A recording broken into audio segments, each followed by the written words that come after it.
he's again pretty much on point. If you strip away the spin, the way the process ought to work is like this. If somebody gets to the minimum threshold, that is 2,383 delegates with pledged delegates, then they've won the primary. If nobody gets there, then the primary process has actually resulted in a tie. The convention then needs to put together tie-breaking procedures, which is going to include appealing to the superdelegates. It's not a semantic point. I don't think the idea of superdelegates is undemocratic. It's actually really very Jeffersonian in the sense of it being a check on the process. You could even argue that there's a parallel in representative democracy. In a sense, that's what it is, right? We can get into this in a lot of different ways.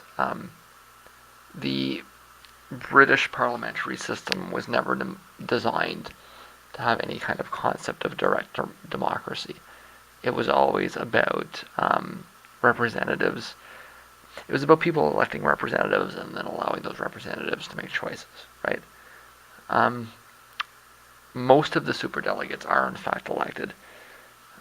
They were not elected for that purpose, but they were elected at some point. Or so what they are former party members or sitting party members, right?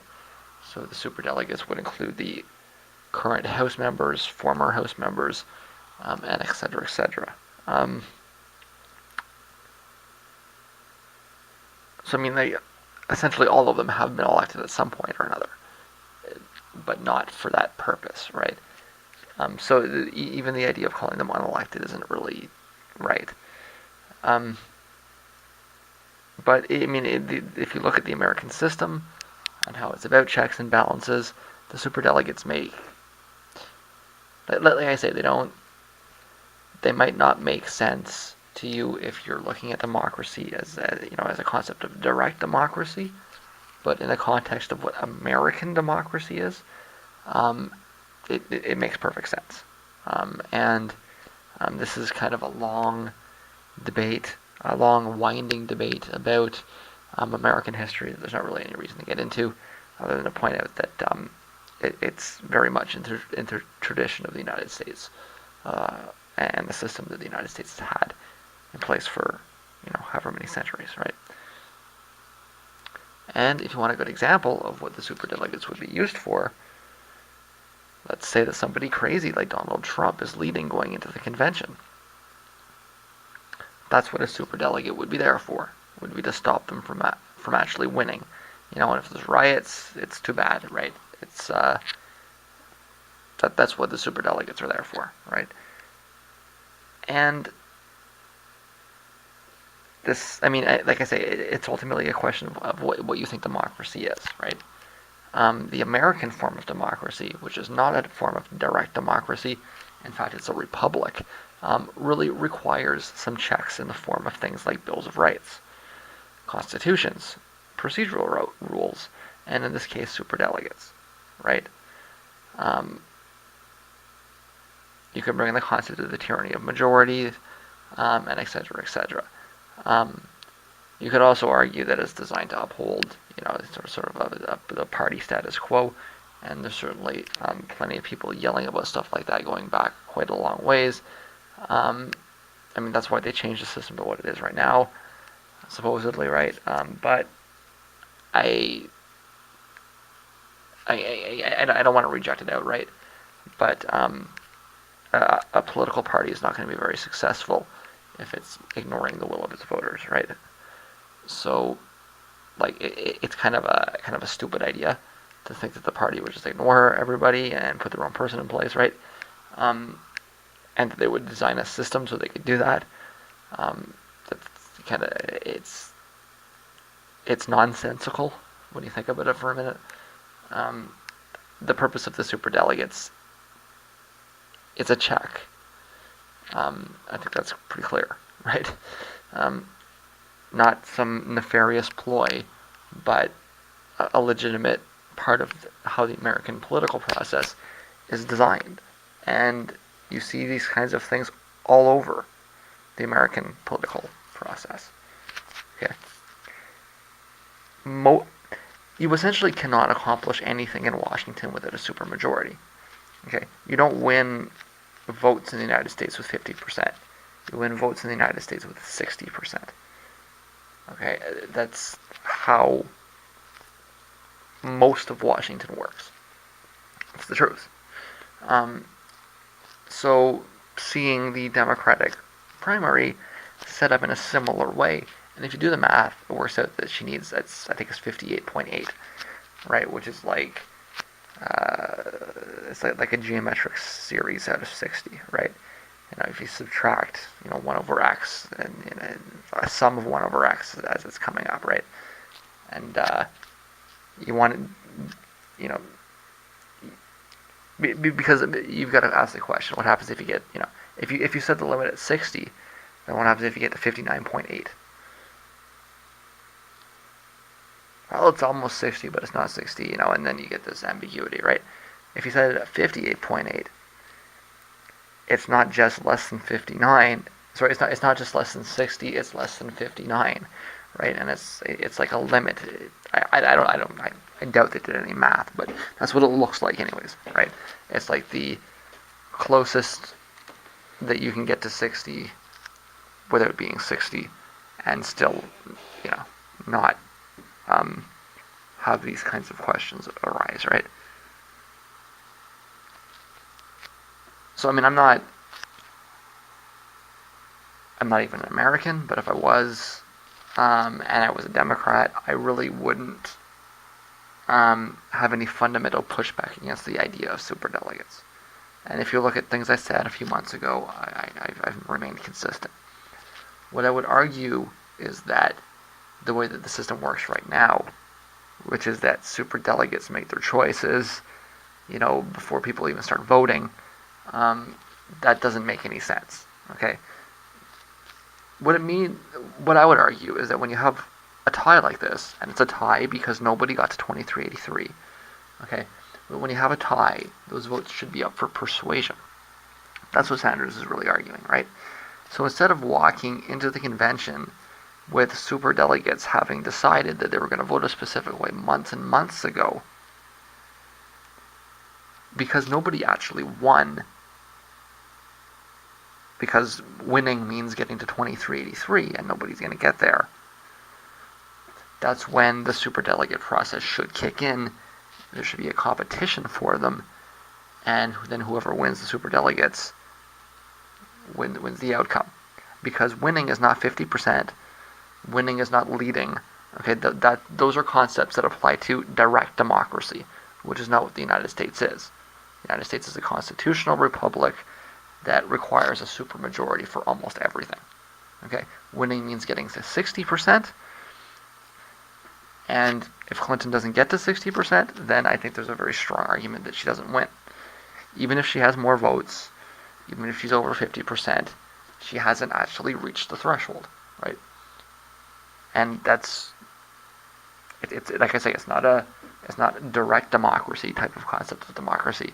But if you're sitting around trying to apply direct democracy to the United States, then you're not living in reality, because nothing in the United States follows those rules. Everything in Washington operates on supermajorities. It would be strange if this didn't. Really. That's the truth of it, right? So that should be what's happening right now, okay?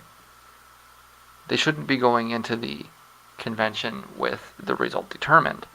They should be going into the convention with the result to be determined, and the result should be determined at the convention through a competition for support through party elders, because neither candidate got to a supermajority, right? So I think he's right. And I think that anybody that sits down and thinks it through with a proper understanding of American history, not a naive concept of direct democracy, anybody that does this properly and really looks it through and understands it, and gets the whole Jeffersonian slant and everything, they should see that he's right.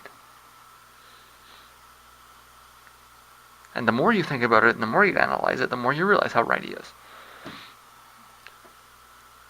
You sit down and you do the research, you'll learn things that you didn't understand before about how the system works, and you'll realize how much more sense what he's saying makes. So why heap shit on him when it's so obvious that he's actually right? Okay. Now, in a sense, she is right too. The polls are not really predictive yet. Although, we're kind of getting there. It's the NMA. More to the point is that they're volatile. You can't look at the reason that the polls are not predictive right now is that they're all over the place. If they were running in a straight line, you start to think things are locking into place. Although, I mean, that can always change too, right? I'd rather take a good snapshot over a polling aggregate. I think that one good poll the day of is better than averaging out 10 million over the last month. But I mean, we're months away, right? A snapshot poll today tells you what people are thinking today, and because everything is all over the place and volatile, there's really not any good reason to think that's what people are going to be thinking tomorrow, let alone 6 months from now. So if they were running in a straight line, you start to think things are locking into place, but they're not. Instead, there's a lot of movement right now. Okay, so she is right on that sense. But he's also right in pointing out that he has much, much stronger fundamentals with swing voters who couldn't vote in some of the more important states. So when she says, she got 3 million more votes, that's incredibly misleading. Okay? He really is the stronger candidate. And if this process was functioning properly, rather than as a coronation, as he said here, he called it an anointment, the party would walk into the convention with the outcome being a tie, weigh the evidence, and make the right choice, which many are suggesting is Sanders, right? So that's my point here. In fact, it's even going a little bit further than Sanders is taking it. If this system was operating the way that it was designed to operate, in a constitutional republic with checks and balances and supermajorities like it should be, the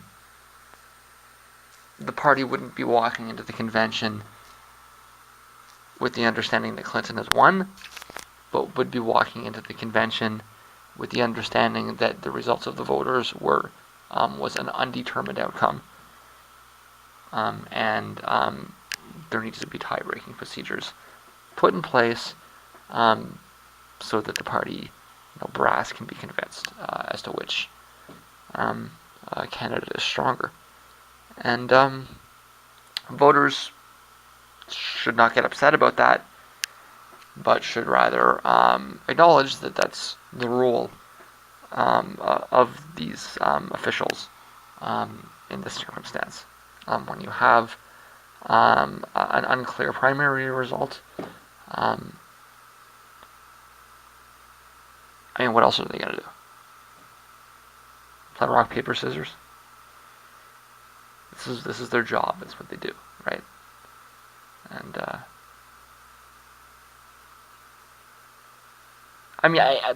I'll take a little bit of the direct democracy argument. I will say that if somebody walks into a convention and they've got 56%, there'd better be a pretty strong argument for reversing that, right? Ultimately, the superdelegates would have to put their stamp on it and say, okay, this it's not someone crazy like Donald Trump or something. This person's acceptable to the party and the party people, right? And if you don't want that process, then you shouldn't run on a party. That's what they're not. They have their own interests. That's why they have a party, right? But when you have something like, from what I can see, like we should expect the outcome to be something like 52-48 or even 51-49, because I think he's going to do quite well in California. And if the end result is something like that, where the leader has 51%, 52%, then the strength of her lead is not so strong, and there should be more room for the superdelegates to maneuver in deciding which of these two candidates they want to elevate to a supermajority.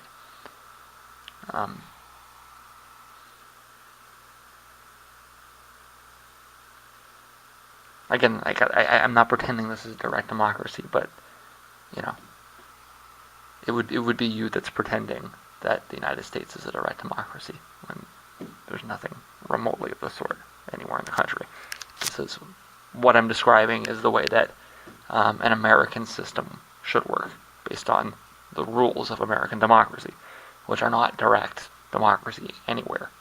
It's all about checks and balances and supermajorities. So Sanders is right again, and I know that a lot of his supporters don't even like that logic, but he has a habit of being right, even when what he's saying is not popular, and that's what's going on here.